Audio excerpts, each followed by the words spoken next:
राधे। जय श्री कृष्णा, जय श्री श्याम। मेरे YouTube चैनल पर आपका बहुत बहुत स्वागत है, बहुत बहुत अभिनंदन है।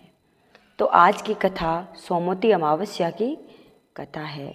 सोमवती अमावस्या 8 अप्रैल को 2024 में है।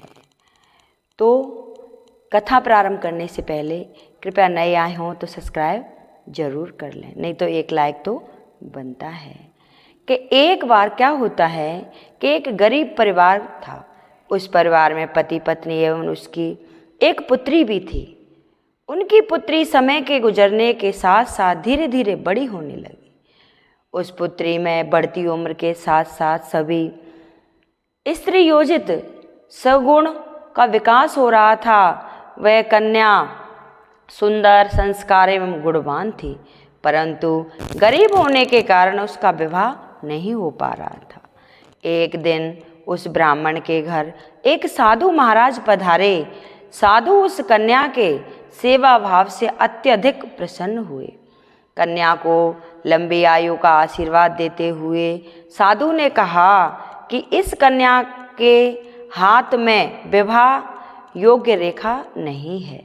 तब ब्राह्मण दंपति ने साधु से उसका उपाय पूछा। कन्या क्या करे कि उसका विवाह हो जाए। साधु महाराज ने कुछ विचार करने के पश्चात अपनी अंतर्दृष्टि में ध्यान करके बताया कि कुछ ही दूरी पर एक गांव में सोना नाम की एक धोबिन महिला अपने बेटे और बहू के साथ रहती है, जो बहुत ही आचार विचार एवं संस्कार संपन्न तथा पति परायण है। यदि यह सुकन्या उस धोबिन की सेवा करे और वह महिला इसकी शादी में अपने मांग का सिंदूर लगा दे तथा उसके बाद इस कन्या का विवाह हो जाएगा, जो तो इस कन्या का वैधव्य योग मिट सकता है। साधु ने यह भी बताया कि महिला कहीं बाहर आती जाती नहीं है। यह बात सुनकर ब्राह्मणी ने अपनी बेटी से धोबिन की सेवा करने का प्रस्ताव रख दिया। अगले दिन ही कन्या प्रातःकाल ही उठकर सोना धोबिन के घर जाकर साफ सफाई एवं अन्य सारे कार्य करके अपने घर वापस आने लगी। एक दिन सोना धोबिन अपनी बहू से पूछती कि तुम तो सुबह ही उठकर सारे काम कर लेती हो और पता भी नहीं चलता। बहू ने कहा, माँ जी, मैं तो सोचा कि आप ही सुबह उठकर सारा काम खुद ही खत्म कर लेती हैं। मैं तो देर से उठती हूँ। यह सब जानकर दोनों सास बहू घर की निगरानी करने लगी। कौन है जो सुबह ही घर का सारा काम करके चला जाता है। कई दिनों के बाद धोबिन ने देखा कि एक कन्या मुंह ढके अंधेरे में घर में आती है और सारा काम करके के बाद वहाँ से चली जाती है। जब वह जाने लगी तो सोना धोबिन उसके पैरों पर गिर पड़ी, पूछने लगी कि आप कौन हैं और इस तरह छुपकर मेरे घर की चाकरी क्यों करती हैं। तब कन्या ने साधु द्वारा कही गई सारी बात बताई। सोना धोबिन पति परायण थी, अतः उसमें तेज था। वह तैयार हो गई। सोना धोबिन के पति थोड़ा अस्वस्थ थे।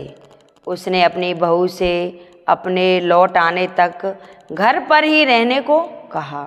सोना धोबिन ने जैसे ही अपने मांग का सिंदूर उस कन्या की मांग में लगाया, सोना धोबिन का पति मर गया।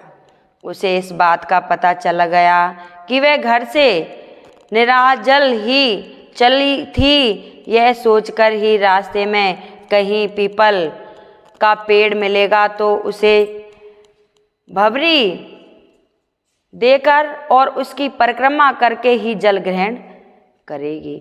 उस दिन सोमवती अमावस्या थी। ब्राह्मण के घर मिले पूरे पकवान की जगह उसने ईंट के टुकड़े से 108 बार भावरी देकर 108 बार पीपल के पेड़ की परिक्रमा की और उसके बाद जल ग्रहण किया। ऐसा करते ही उसके पति के मृत शरीर में वापस जान आ गई। धोबिन का पति फिर से जीवित हो उठा और वो वहाँ से चल दी। तो अगर सभी माता बहनें इसी प्रकार सोमवती मावस का व्रत करती हैं और पीपल देव की पूजा करती हैं तो उनकी सारी मनोकामना पूर्ण हो जाती है। अगर ये मेरी कथा किसी को अच्छी लगी हो तो कृपया लाइक सब्सक्राइब करें, कमेंट में लिख के जय राधे की जरूर बोलें। बोल सोमवती अमावस्या की जय।